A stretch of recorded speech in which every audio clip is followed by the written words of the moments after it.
You talk a lot about in preparation for our conversation, you talk a lot about how the support of your captain, the chief at the time, and your friends, your family, and even strangers, how that was so important in your well-being and coming back to terms with becoming a better human being, right? Like coming out of the midst of your depression, so to speak. How important was that?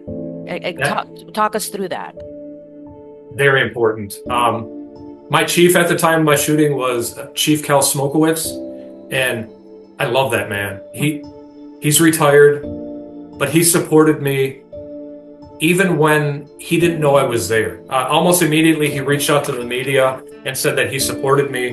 And when I saw that, I actually printed out I his saw that. statement and put it in a frame. So what does And it say? Can you read it to us? yeah, absolutely. It says, uh, I think he believed that he had no other choice. Chief Cal Smokowitz said of Myers, who is on administrative leave. I support him.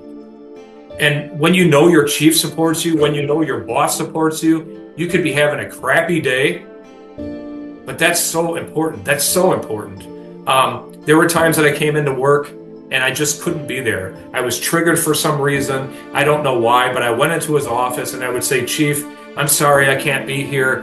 Right away, he's like, that's okay. Go home. We'll fill your shift. He didn't roll his eyes and look at the schedule and think, okay, great, go home. I'll try to figure this out. Supportive. Go home. Let me know when you're ready to come back. That was great. Family, friends, complete strangers. I mentioned complete strangers because when I went back to work, I would go on calls and there were complete strangers that I would bump into and they would recognize me. Were you the officer involved in the shooting? And I would say, yeah. And they said, well, you know what? We prayed for you. We prayed for you at home in our church. We're glad that you're back.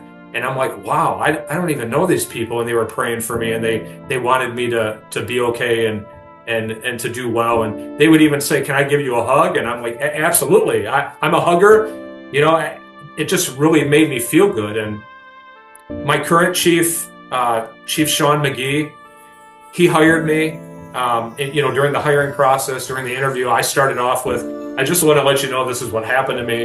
And I had been terminated.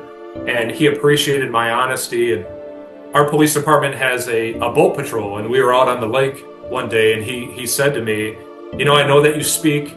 I completely support you. I support you with your mental health. And if you want to continue to speak, you go right ahead. You can even wear your uniform if you want. And I was like, wow, I'm not going to wear my uniform. But I was surprised that Chief McGee was so supportive like that. And that's important. That's It, really, it, really important. it helps, right? Knowing that, Absolutely. understanding and knowing that you're not alone. So let Yep. me ask you this, Adam. Have you forgiven yourself? I have. I have. Um, I know that I did the right thing. I have no doubt in my mind. I struggled a lot also because, you know, she was a mother of a 6-year-old daughter. And at the time, my two daughters were younger, you know, and I would think about, Yeah. you know, my daughters never seeing their daddy anymore if something happened. And yeah, I have forgiven myself.